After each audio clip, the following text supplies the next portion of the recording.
we're here to talk about Corin Forest. So Corin Forest is about 45 minutes from Canberra. It's really, really unique within the ACT. That's, as we go on, you'll see that's a really, really positive thing. It's also a really, really difficult thing at some times. So, the very beginning, we signed an agreement. When I say we, the way I work with Corin Forest is I am technically a consultant, I guess, but I have worked with the owner in a whole bunch of ways for more than 10 years on different ventures, and it's very much a partnership. I'm part of his internal team. He just basically pays me by an invoice, not a wage. So he signed an agreement in mid-December. I think it was probably the 16th of December 2013, somewhere around there, to take management control of Corin Forest. In order to launch Corin Forest, we needed a day. Corin Forest had been closed for about 18 months after a landslide on Corin Road. It never really reopened after that. There's been realistically about a decade of kind of decay and various things just dropping off the Corin Forest offering. So we had years of maintenance to catch up on. We had a damaged brand. As happens with a business when it's kind of going downhill, needing a lot of money that isn't there to be invested, people start to become, it starts to become a real challenge. The classic story that we heard after we reopened was, this is so much nicer coming back here than when the old guy used to stand on the back veranda and yell at you through a megaphone. When you're coming from a brand and a name that has that, rebranding isn't so much about, sprucing things up as really moving a long way away from what you had. We thought when we came in, we knew what we needed to do. We thought that to get our kind of basic product out there, we knew what was going to happen. There were surprises everywhere. Corin Forest was decimated by the 2003 bushfires. The number of things that were opened up and were still full of ash and all that sort of stuff that just needed to be not just kind of cleaned up and turned back on, but actually thrown away and just continued to surprise us. We're still finding things like that almost 2 years on. From that very early stage, what we knew was, in order to do this, in order to open in 13 or 14 days from essentially nothing, it needed to be about the team. We were designing something that was a product offering, that was a marketing campaign, that was a business in its own right, and it needed to be about the team. That is something that we've carried through right there, from the very first day right until now. It's something that we actually lean on really heavily with Corin Forest. So we literally had no time to waste. This is what Corin Forest looked like on opening day. So you stand back and look at it, and it looks quite beautiful. The place itself is stunning. There's the massive meadow. There's the dam. There was the water slide, which is gone because the fiberglass kind of turned into more of a cheese grater type situation.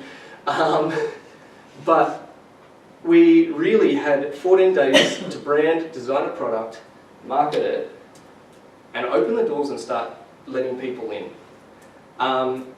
There's not very much open on Boxing Day in the ACT, especially if you have a hot day.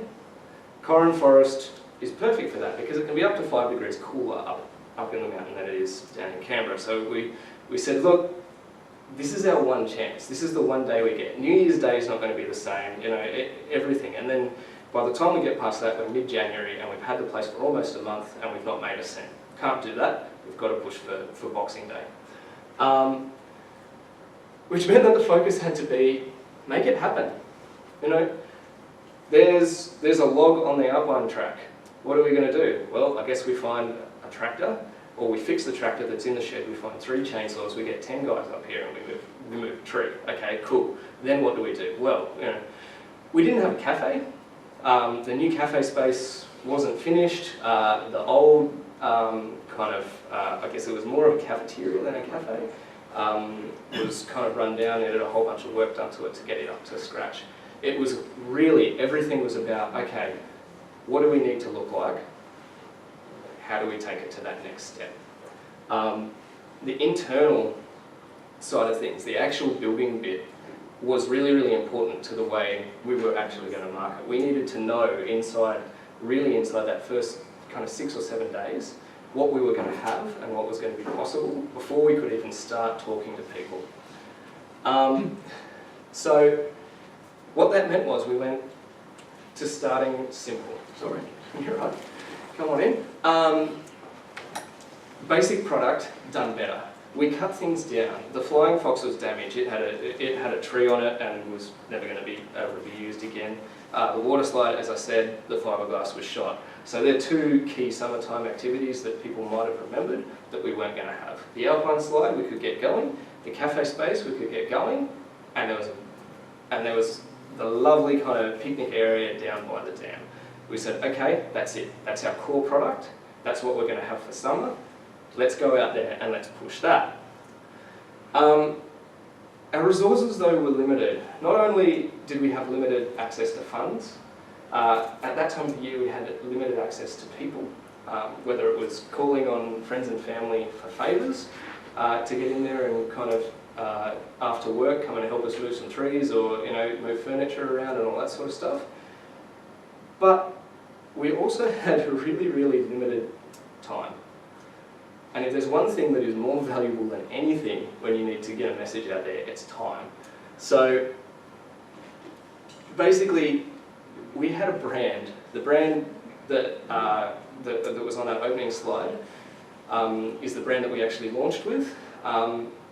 We have an amazing designer, Christy from Dexterous Designs. She turns around stuff faster than I can kind of get in my head what I'm actually asking for.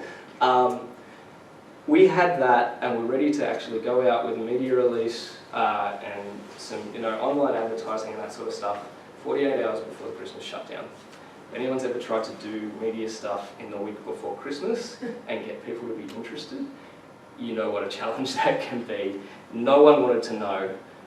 We just had to keep pushing, keep going with the fresh idea. We had Win TV out at 8 o'clock one afternoon saying, okay, yeah, look, we'll come out, we'll film a story with you, we'll put it on file so we can use it on Christmas Day. For me, that was the biggest win that I've had so far with Corin Forest. Getting TV coverage on Christmas Day was what gave us that little bit of a kick, that little bit of a launch, and put us back in that public eye. All we could do was watch, monitor and respond to what was happening, both internally and in that kind of first week of being open. When I say we had to watch, monitor and respond, part of that was because Corin Forest had a history. It's got a really, really positive history from the 80s and 90s, right? These scenes, there was a ski lift, they used to run a little ski run. There used to be hundreds and hundreds of people who would actually go up there and ski at Corin Forest all through winter. People had an expectation. They thought that's what they were coming back to. A lot of them actually hadn't been, because the place had been so quiet for the last 10 to 15 years, a lot of them actually hadn't been since that point when it was really near its peak. Which means that whether it was perceived or real, the memory they had in their head, especially those who went up there when they were kids and were now thinking of coming out with their own children and that sort of thing, they had this idea of what Corin Forest was going to be. The reality was that that wasn't the case anymore. Times had changed. There were things that you could do in the 90s and in the 80s and 90s that you simply weren't allowed to do anymore in terms of public safety and that sort of stuff. There was the matter of the bushfires that kind of tore the place apart, and not all of it had kind of regenerated and was accessible to the public in terms of the walking trails and that sort of stuff. There were a whole lot of issues that realistically we didn't know what people, because we had such a short lead in time, we didn't know what people were expecting of the Corin Forest product, so we were dealing with that on the fly. Which meant that having a controllable product that we were offering was really important. We started with, hey guys, you've missed us, we're back. Having a message that is that simple and that straightforward meant that what we were able to do was say, we're back under new management, we've got a new direction, we're open for business, come up, try the coffee, jump on the Alpine slide, everything's positive. The business is back, the doors are open. We were also telling people, because a lot of people didn't realise that the place had been closed for the best part of a year. So by saying, did you know we've been closed and now we're back, we were on a positive foot from the outset. We were also moving from attractions, so because we didn't have the water slide anymore, because we didn't have the flying fox, we were moving from attractions to experience. We moved from come and let the kids go wild to bring the family up for a fantastic day in the mountains just outside Canberra. Selling a new direction is always kind of it can be a challenge, especially when you've got questions about something that used to be there. So for each part of the business, basically, we go through this process. If it doesn't fit in this process, if we can't make it kind of stand up on its own merit, then out it goes. And part of that needs to be, just because it used to be, and just because someone says they want it, doesn't mean it's a good thing for our business, doesn't mean it's a good thing for the product, and doesn't mean it fits with our image and our message of what we're doing now. So we had a new market.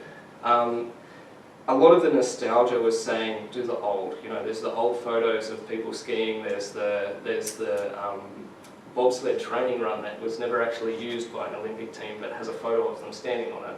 Go figure. There's the flying fox. There's all that kind of stuff.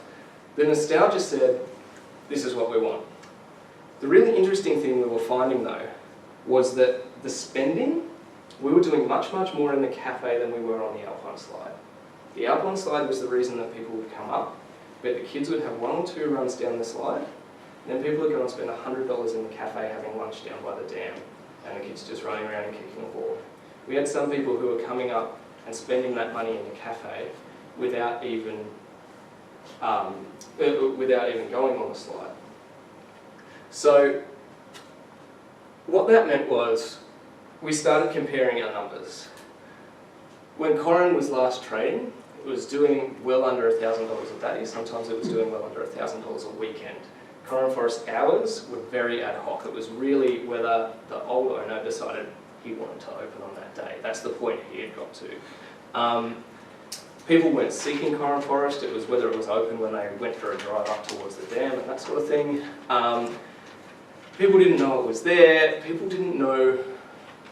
And Corin Forest, the old Corin Forest, didn't know what its customer looked like. It didn't know what the modern customer wanted from somewhere like Corin Forest. That's a really, really important thing.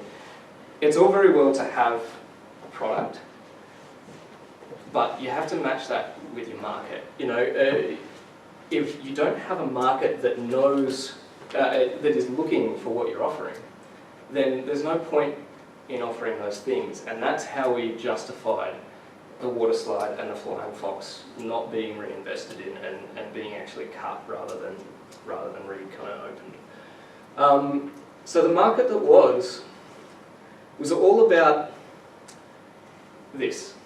It was birthdays. People bringing their own cake and sitting by the dam, going on the slide. Then they'd want to drink, and then they'd stay for lunch. And then that was actually turning into the people that really wanted to come to Corin Forest. We were giving away the space for nothing. And that's something that's really core to our product. It will never cost you anything to come to Corin Forest and sit around the dam, whether it's snowing or not, whether it, that is something that the space is there for everyone to enjoy. Whenever the gates are open, you can come in and do that. Obviously, we want you to come up to the cafe. Obviously, we want you to go on the Alpine site. We want you to come to Snowplay. But the area, that's about people being able to enjoy somewhere in a controlled way, in a safe way, in the Brindabellas. We see that as kind of lending ownership of part of the place. That's something that's really important as well, because there's this misconception about Corin Forest that it's actually in the National Park or it's in the National Reserve. So we've got National Park on one side, we've got the Tidbinbilla Nature Reserve on the other. Corin Forest is a private lease. It's entirely private. We go through the same development application process as anyone else. We can essentially, within the terms of that lease, we can do whatever we want on there. We need to deal with environmental issues with the water flow and all that sort of stuff, but we're not National Park. We're allowed to charge for anything that's on there. We're allowed to say, no, we're closed today. We're allowed to do all those things. So giving people the space and the area that they can come to for free is really important in building that audience rapport. The next stage of building that audience rapport, once you've given them that kind of thing, was adding to the product in a way that meant this was the food that was offered. We weren't chicken nuggets, deep fried chicken nuggets. We weren't half-cold chips, and we weren't toasted sandwiches with the sliced craft cheese anymore. This was something that went on the menu. It was going to be a special. The owner basically came up with it and wanted to make it for a weekend. Thought it would be a nice thing. It ended up staying on the menu for about 6 weeks because it was that popular. We started learning really quickly that the things to do were actually somewhat less important than mum and dad being able to get a nice lunch at the cafe and eat it under the tree with the kids while they were, go for a nice drive, have a nice lunch, and everyone enjoys themselves. We were really cementing within this new market that we were finding the fact that a new focus and a new price and a new reason to come was something that Corin Forest would really benefit from, and it's something that the market in Canberra, which I will come back to in terms of the tourism market, was really kind of calling out for. So what did we do? How did we say it? For the first 2.5 months, these were basically the 4 key messages that I ran on. Anyone who's done key messaging knows that usually you have this, you've got a primary message and you kind of go to your secondary and your tertiary. We went really, really simple. I combined some of these, but the first 3 were what we did over the weekends when we were open and during school holidays when we were open every day. The 4th one is where we sat and what we kept going back to after we'd had a busy weekend, whether it was in person, whether it was online, whether through everything. Tell us what we should do. We're new. Tell us what we should do here. We think this works. Did you like the slide? How does the ticketing system work? What do you think of the cafe? Did you like our special? Hey, we changed our coffee. Was the old one better? Was the new one better? All that kind of stuff. Really getting people to answer and using photos to help that was really important as well. The whole time we've been open, we've always asked people to share their photos, and we've always, and periodically, and as often as we can, we have someone at Corin Forest taking photos and asking permission of the people who we take photos of, which is always really important, if we're allowed to use those photos. That's where everything from here, I think there's 2 photos in here that are actually from marketing shoots. The rest of them are people who are actually customers who've actually just come out and been enjoying the place.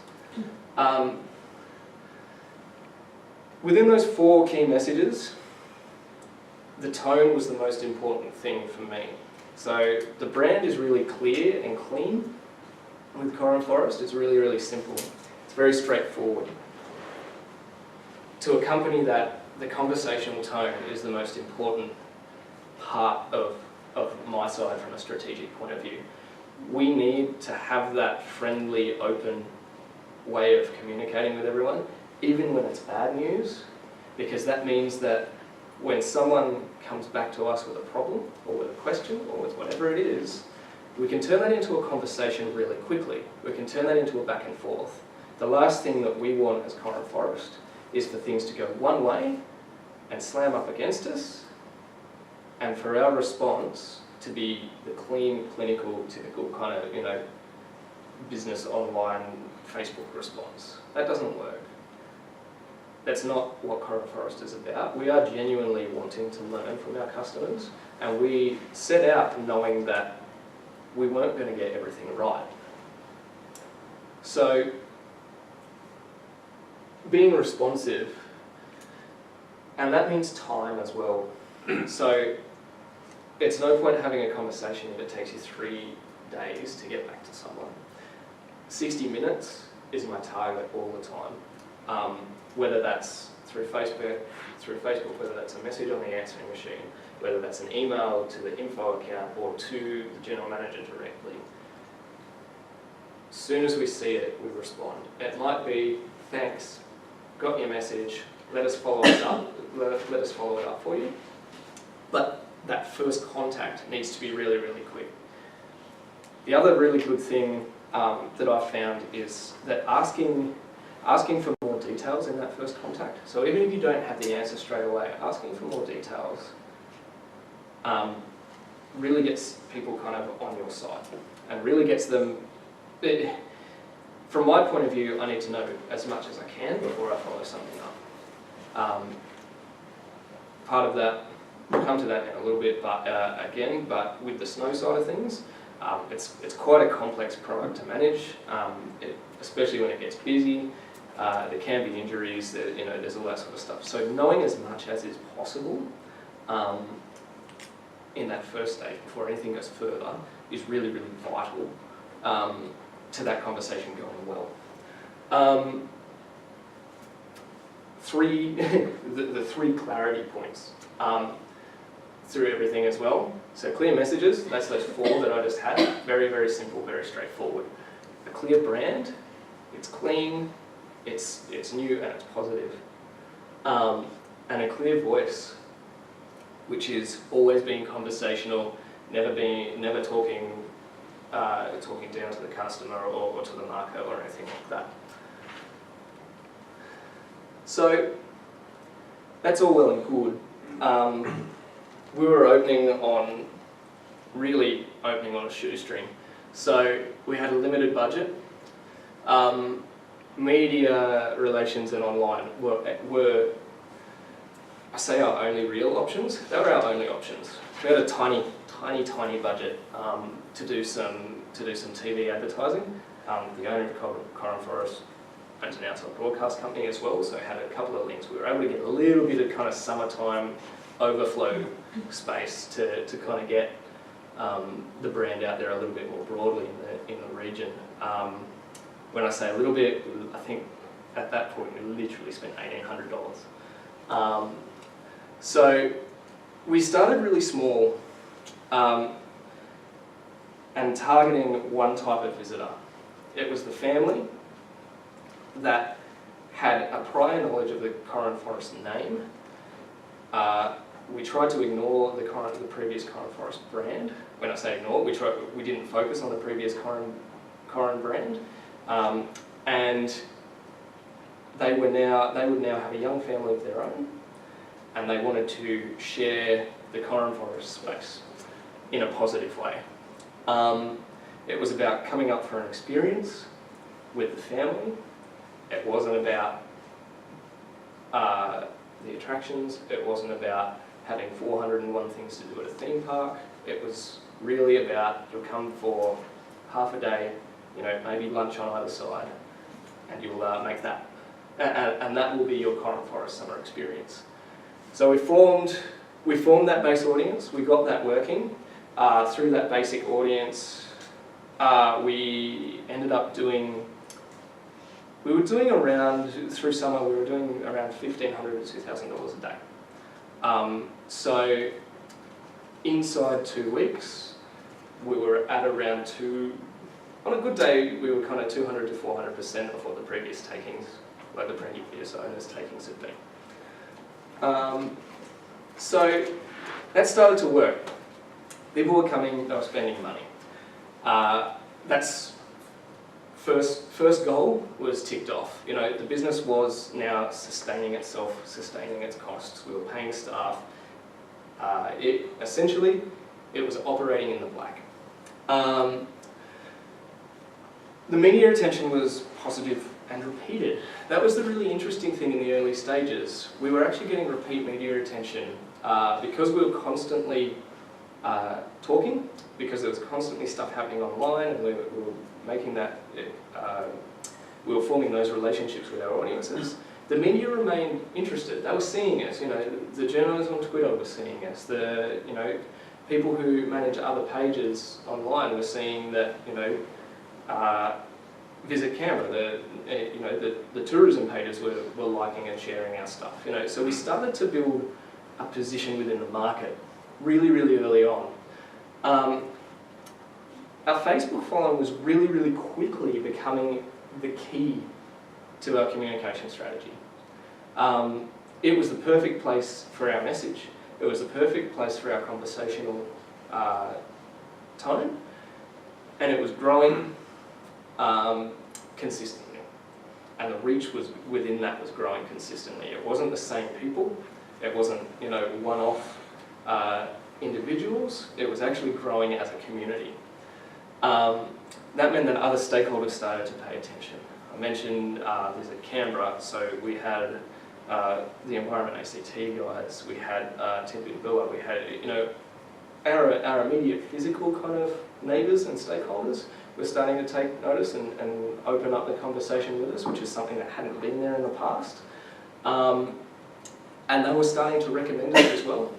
So, rangers, when they'd see people in an area that was closed where they shouldn't be, it's like, hey, did you know that Corin Forest is 5 minutes down the road? If you run up there, there's a cafe there, looks the same, there's walking trails, you can head up that way rather than down here. It's heaps safer, you'll be heaps better off. Same thing with Tippy Billa, and with Visit Canberra, we actually got to the point very quickly where we were being recommended again in the visitors centre, which is something that they actively stopped doing because of the uncertain opening times and visitor experience. So between mid-December and the start of the next kind of winter, we learned that people would come to Corin Forest, that generally they'd have a good time. We kept on doing work, we kept on improving things. All the time we were finishing new bits. We had to go ahead and we had to put our put our efforts into the fact that this was going to keep going. We had to believe that every single time the next step was going to be reached. So that meant that we kept going from a marketing perspective, we kept going on that shoestring.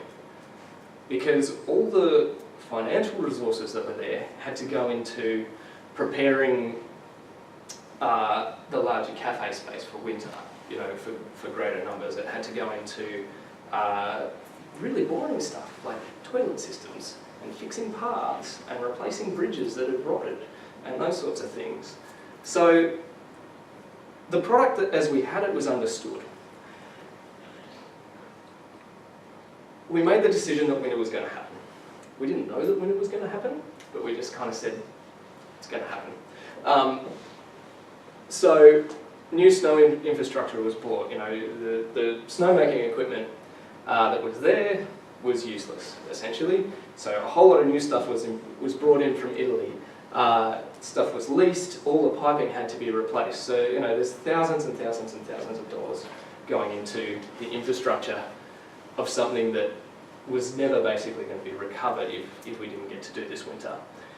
We had to design a new product. So we just got the first product right.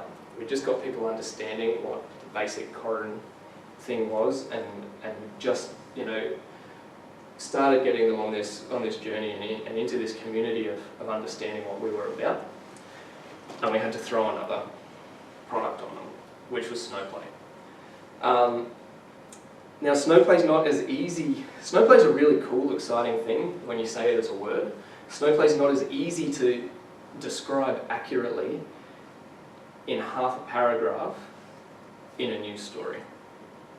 There are some things around running Snowplay as a profitable business that make it seem a little bit kind of, from the outside, seem a little bit kind of stingy. You know, saying that it's $15 for a 2.5 hour session, people go, really? I could go to Perisher and get, you know, so, well, yeah, but if you go to Perisher, how long are your kids going to actually spend on the snow? Usually, you know, what we found out in that first season, around 90 minutes is as long as kind of kids under 5 actually have in them on the snow before they're wet, they're cold, they don't want any more of it. So going longer than that doesn't make a hell of a lot of sense. We designed this pilot product for winter, which was Snowplay. It was Snowplay sessions. For the first year, we did a morning and afternoon session. It was truly, we wanted it to be a pilot. If we could come out not costing anything at the end of winter, that was a good result. We wanted to prove that the product would work.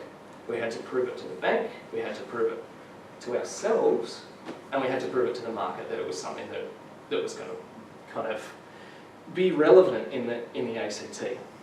We designed a media plan all around that. We really still lent on the, hey, we're new, guess what we're doing. So we launched, it was really good, we got heaps and heaps of coverage. Winter that year, winter 2014 actually started quite late for Corin. This year we were able to launch on the start of the ski season, the Queen's Birthday long weekend. It's actually 3 weeks after that for 2014. We were genuinely starting to panic. A lot of the momentum that we built up was kind of just starting to kind of tail off by the time we actually got to open the fence on Snowplay. We just made it by the skin of our teeth in terms of riding that kind of wave in. Then things went absolutely nuts. We had huge amounts of natural snowfall. We had nights with over 15 centimetres of natural snowfall, which in the Brindabellas is just insane. We had back-to-back days. The pilot turned full scale like that. Now, you look at that on the surface and you say, that's a really, really good thing. That's a fantastic thing for a business. It was possibly the worst thing that could have happened to us at that point. Corin Forest in 2014 had a capacity in terms of the infrastructure and the resources of around 400 people at a time. There are a couple of weekends with back-to-back natural snowfall days, and as I said, when there's natural snowfall, you can come and play in the snow around the lodge for nothing. So we had these days where we had every member of staff that we could possibly find on, just to keep everyone safe. We had cars parallel parked and double parked on Corin Road for hundreds of metres, which is not only bad for cars, but there's no paths. So that meant that we had little kids, and it blows my mind, but we had little kids walking on the traffic side of the road in the snow and ice with cars driving up and down. We had days where the road was closed and people were walking from Woods Reserve to 5 to 6 kilometres up the hill in the snow. We had all kinds of stuff going on. The infrastructure wasn't coping. 1,500 people in somewhere that can cope with 400 really starts to show some stuff up pretty quickly. Parking, the infrastructure. The other really big thing at Corin Forest is that we're on a single satellite line. There's no phone line, there's no data line. We're on effectively dial-up speeds most of the time, and satellites ice over. There were days, so the big snowfall days, I would be sitting in Canberra doing everything I could. I'd be doing interviews, I'd be doing, managing a Facebook page that was literally 10 hours in front of the computer, responding to things and keeping updates coming. And I'd have no contact with the guys at Corin. I had no way, because there's no mobile reception up there either. That's a pretty scary thing. It makes my job really hard responding to people when, I'm at least kind of 45 minutes behind what's actually happening up there.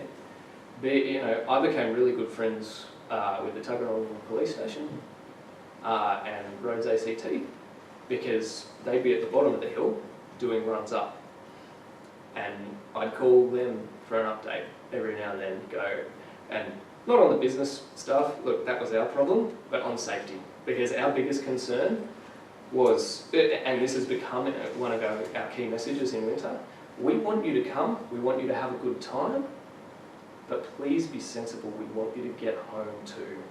Corin Road is a really scary thing in the afternoon when the black ice is coming back over it, and people aren't prepared for that.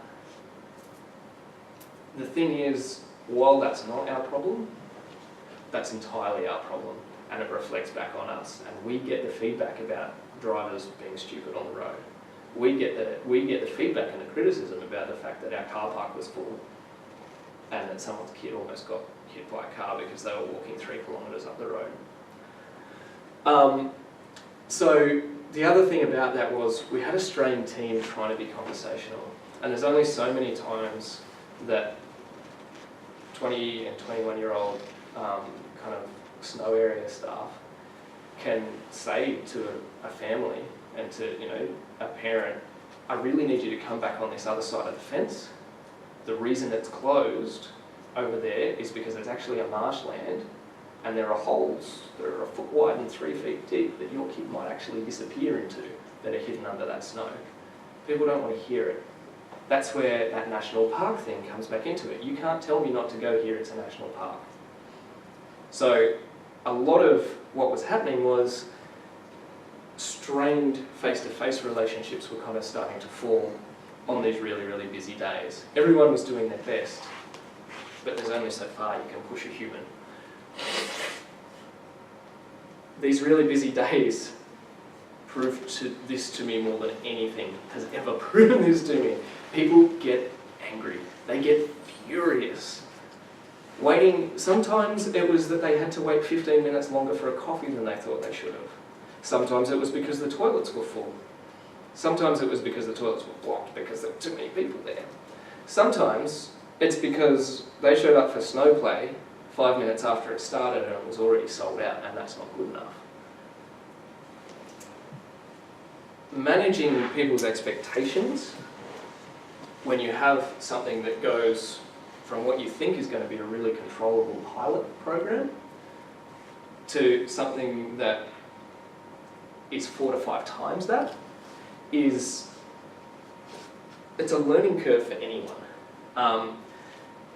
We had people, our Facebook was the biggest place for people to vent, which was good because we'd respond to it. And if you look at our reviews on Facebook, unfortunately, it's the 1 and 1.5 star reviews that actually show up in there.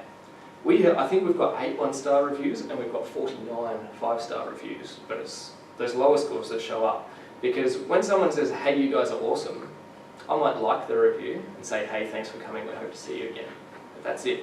When someone puts in a negative review, often there are things that need some clarification. You did this. Well, actually, that's not the case. Really sorry that was your experience. If you'd like to get in touch, send us a private message, blah, blah, blah, blah, blah. Other people start going, I had that too. Or the original poster comes back and says, no, it's not good enough. My kid was up here and this other kid ran over them with their toboggan and blah, blah, blah.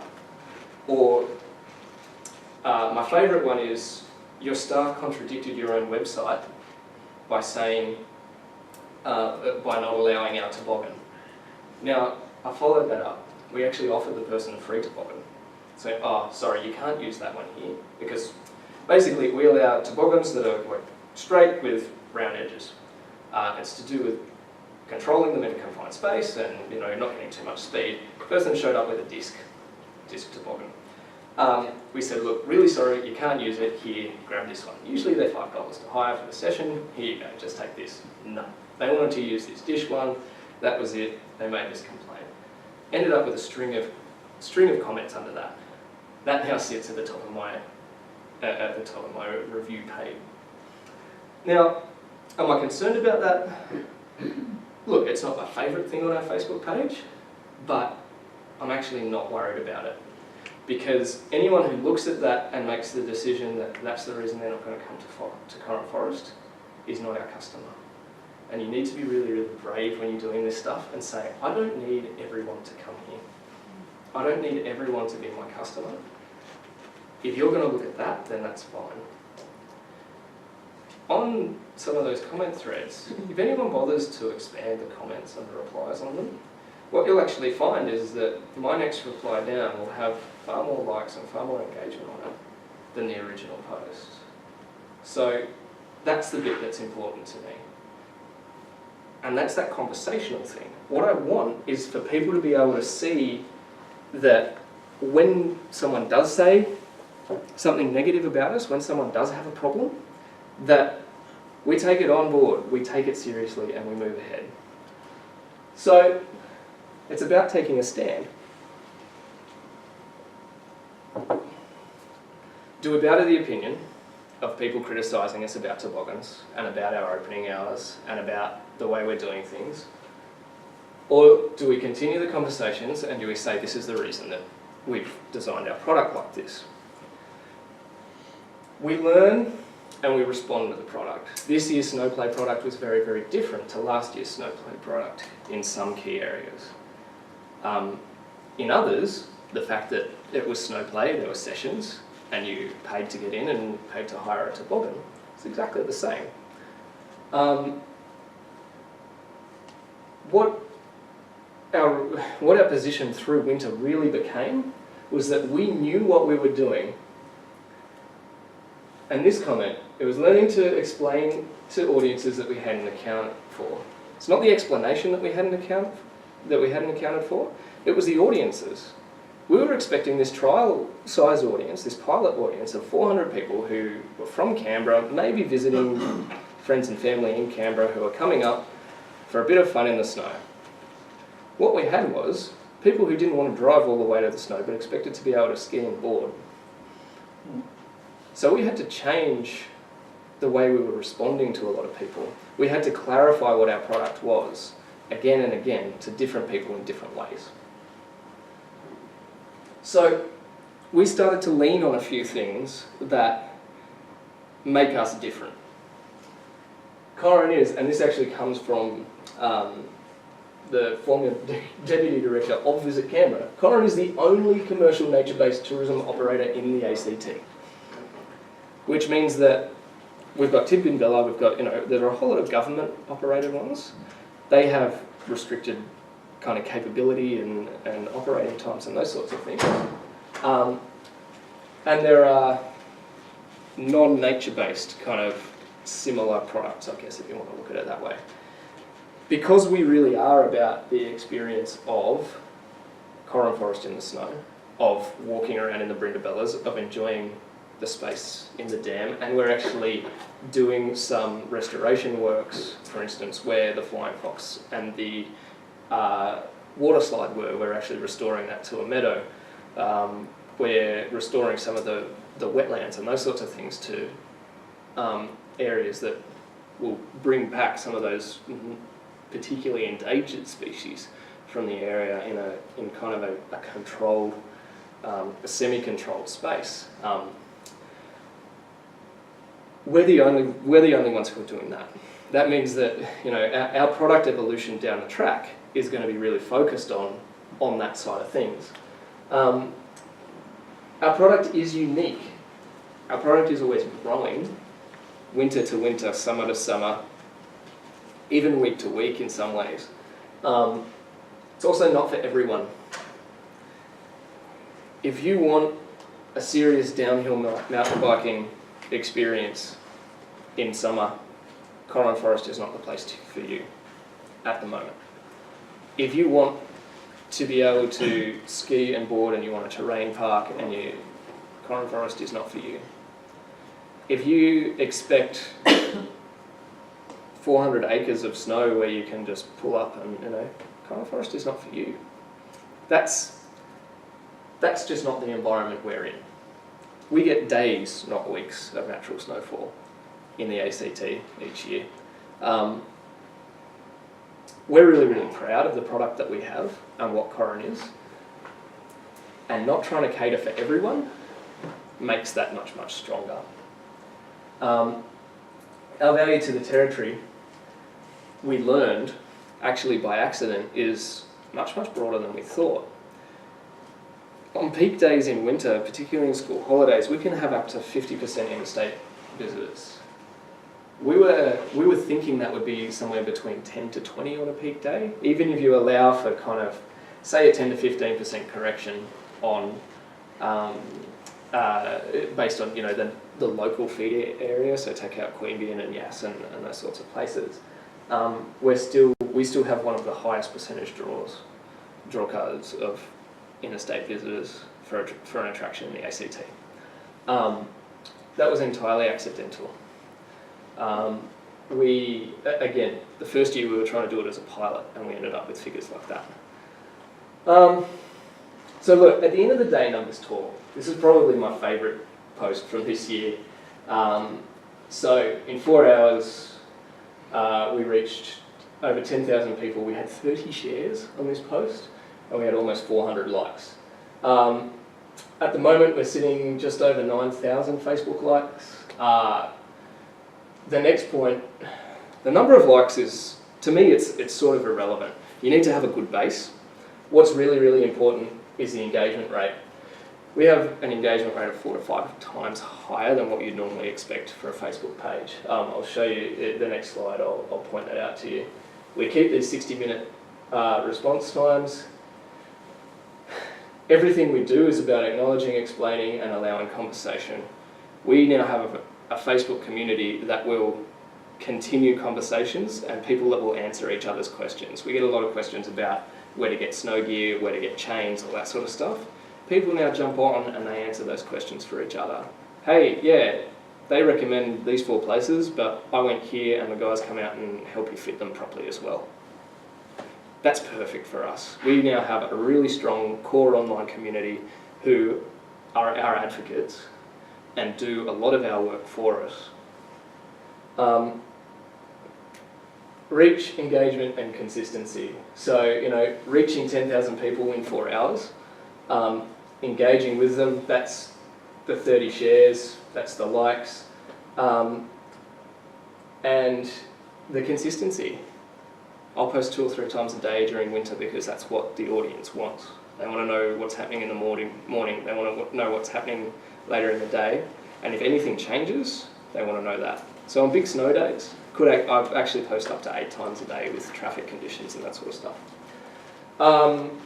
This was a snapshot from, I think, the 12th of June. Sorry, 12th of July this would have been. There we're sitting around 8,000 likes. In a week, we've reached around 3 times the likes on our page. Normally, you'd be looking, if you're getting somewhere around 30% engagement on a page in a week, you're doing really, really well.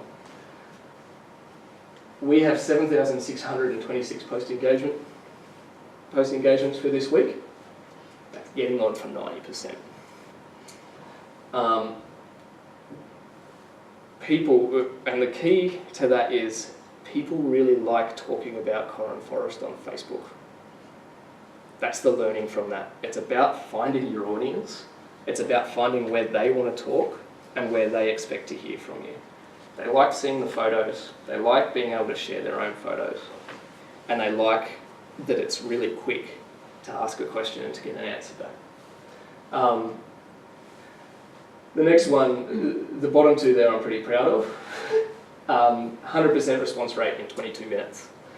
I'm not going to lie, that's hard work. that's really, really hard work to keep those kind of numbers and to keep that happening when you're managing a page, whether it's your own business, whether it's a client, whatever it is.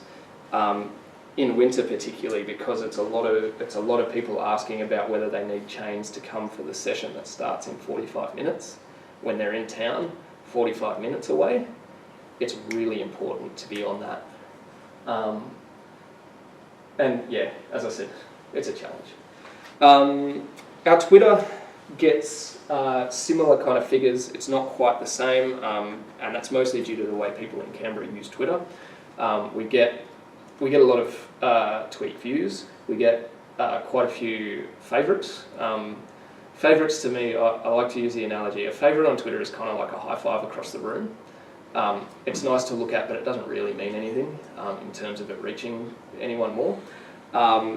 What we do get is a whole bunch of retweets from Visit Canberra and from Her Canberra and a couple of other kind of those sorts of pages, which is really good. It makes it really worthwhile still being on Twitter.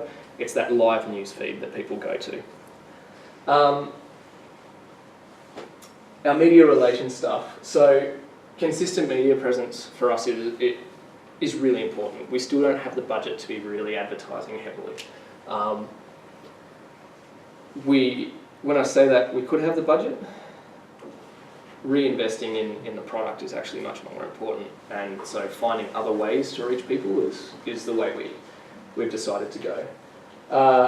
Win, ABC, Canberra Times, all the local kind of places, we get good coverage in. 2014 and for most of 2015, I was doing a regular spot with Marcus Paul on 2CC, giving a bit of a snow update, getting things going there. Just talking about what was happening for the weekend, anything different that was happening at Corin, and expected snowfall and that sort of stuff. We average a hit rate of around 4 stories per media release, which is pretty good. Peaks at around 10 for our season launches and that sort of stuff. Now, media value. Anyone in PR who still uses this really shouldn't. I don't like doing it, but if you want to put a number to it, in terms of column inches and audience reach and that sort of stuff, if we were to buy that in advertising, if we were to buy the response that we've got from our media work in advertising, it's up over $100,000. A lot of that is due to 2 things in here. We were the kind of title photos and a feature in the Visit Canberra winter campaign, which that's this year, which really says a lot from somewhere that they didn't want to talk about because it was unreliable as to whether people would be able to go, to being kind of the crux of their winter advertising. That's a really, really big kind of milestone and achievement for us. And Voyeur magazine. So I'd hit up Voyeur magazine a couple of times, which is the Virgin in-flight mag for anyone who doesn't know.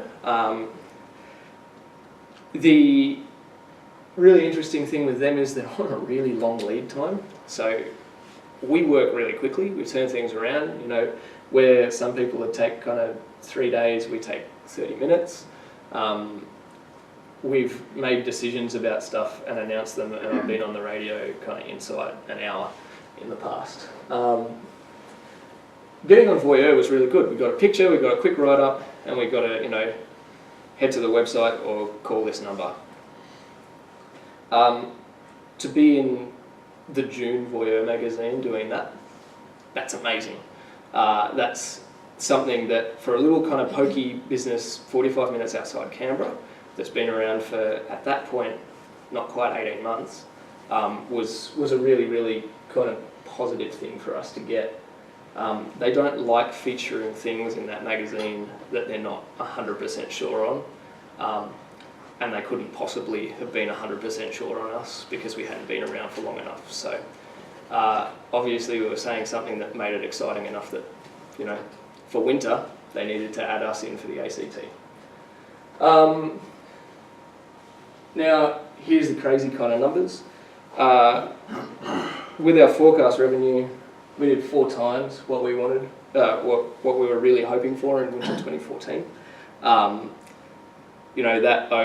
was owing to a lot of seasonal factors, the higher than expected natural snowfall, all that sort of stuff. That meant we did in the order of around 400k for the winter season. So that's from when we opened Snowplay, which was kind of mid to late June, until mid-September. This winter, we did at least a 50% increase on last year. Everything for Corin Forest has been growing. It's been growing consistently, not without effort and not without focus, but the product really is growing. Next year, we're hoping to be about 200% that. There's a few extra kind of things that we're hoping to have for next year though. So, look, how have we done it? You have to punch above your weight. When you're just starting out, you have to punch above your weight. That's all you can do. You've got to make yourself bigger than you actually are. We didn't get a partnership for My First Snow. So our winter campaign this year was #MyFirstSnow. #MyFirstSnow was a partnership with Perisher. You don't get that, and you don't get the CEO of Perisher pushing for that without saying, we're kind of here, guys, and we're doing it, and hiding that little bit and a little scared bit of whether you're actually going to be able to pull it off, and really just going out there with the confidence to say, I'm up here with the Selwyns. I'm up here as an attraction in the ACT with the zoo, with Questacon, with all these things. Make Corin Forest part of your trip to Canberra. It really is about where you position yourself as much as it is about what you're saying when you're there. If you're saying, I'm one of the big guys, I'm one of the big four that you should be looking at, then that's where people consider you. If you say that we're doing something little and we're not quite sure about what we are, and could you come and, maybe spend some money with us, that's where people will see you. The strong media and marketing presence that we had, that constant kind of in-the-face approach, has given us access to really high levels of people within economic and planning development, within Invest Canberra, within the Chief Minister's Department, and face-to-face meetings with the Planning Minister. We've made ourselves a thorn in the side of people who might not want to know about Corin. Corin has a whole bunch of kind of difficult things about it as a business because it's unique. Anything unique and with a unique lease and with a unique kind of business model and conditions around it, it's going to be difficult for regulators. By being constantly there and being able to say, everyone's looking at us, and if we have to disappear, we're going to tell them why, gives you this position when you really want to progress things quickly, where people will actually stand up and take notice. You're talking about really the kind of what we've been able to achieve, especially on the planning side with Corin Forest, is the kind of thing that the major developers in the ACT do by having the investment in the ACT to kind of warrant it. What we've been able to do is say, we've got the attention more than anything. We've got more engaged audience than these people have. So you need to pay attention to us, because a new shopping centre, yeah, that's something that can be protracted. We can turn this around into a really, really big issue in about 48 hours. Second thing is selling the dream. So, I know that looks like it's drawn in paint, but that's actually the contours of the land. This is essentially the master plan. So at the moment, that's the lodge. The Alpine slide runs through here. That's Snowplay, and that's the old ski slope. Future plans are to be clearing this and have a lift that runs through there right up to the peak of the summit.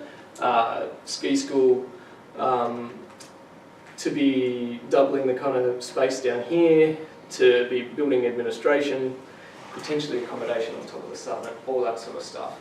Selling people on the dream of what Corin Forest could be, whether that's in 2 years, 5 years, 10 years time. Let's people understand why you're asking for certain things. It also builds faith in yourself as a business. So if we come out and said, we have snow play and an alpine slide and that's what we're doing, that's great. What we're doing instead is coming out and saying, this is where we want to be. At the moment, we've got the red bit and we've got the slide over here. But what we're looking at doing is this. And we need some support now. We know there are things that need fixing now in order for us to get to this. That works with visitors. That works with the staff, who sometimes get strained at doing, long days, back-to-back days, being in minus temperatures for days on end. No one likes that stuff. Your feet get cold and you get cranky. That's actually a serious issue when you've got customer-facing, visitor-facing staff. The media, in terms of the way we form our relationships with other businesses, in terms of the way we form everything we're doing, and especially government and the community. So it's worked because we've been consistent. The messages talk to people, and really our community engagement, something that Corin Forest never had before we got there, is that sharing the space thing. It's lending the environment to anyone who's around. I think this is actually my favourite photo that we have from Corin Forest. It hasn't shown up really well here. It's actually about 5 metres tall. Our cafe manager, we hosted Camp Quality for one of their days up on Snowplay at the end of 2014. It's actually about 5 metres tall, and she went out with food dye and kind of created this in the snow just to say hi. And those families had just the most amazing day that they never would have had the opportunity to have without that. That's something, that community involvement, with schools, through the Raiders, through hosting the cycling, because Corin Road and the Corin area is a really big kind of cycling thing. The cycling community is really prominent out there. We hosted the mountain stage of the National Capital Tour. We gave them somewhere for all their timing and their dais and SBS to set up for the broadcast and all that kind of stuff. We didn't get anything out of that, except the obvious sort of recognition and the shots of in the broadcast of it being up there. But that's really, really important to us because it brings us a little bit closer to Canberra. As much as we're only 45 minutes from the middle of Civic, we're 45 minutes from the middle of Civic, and that can be a long way for people to travel. It can be a big ask for people to come to go to a cafe. By making it something that people really want to be involved with and see as a core part of their community, we hope that we can build a lasting relationship with Canberra as a whole, not just with people who are interested in snow. And I'll pretty much wrap it up here. But these 4 points are what we really, really strive to do. These are the keys in the cafe, in the media, with contractors and builders and developers. This kind of statement is what I apply to everything with Corin. It's what I apply to everything with my own businesses. It's what I apply to anyone. If something new that you're doing and a new message that you're going out with or a new campaign doesn't somehow fit into this, I think you need to go back to the drawing board and you need to look at it again. If you're not excited, it's not new and it's not going to be fun, you can probably do a little bit better, and you can probably create something that people are going to be a little bit more excited about, which means they're probably going to be more engaged and they're going to spend a little bit more money.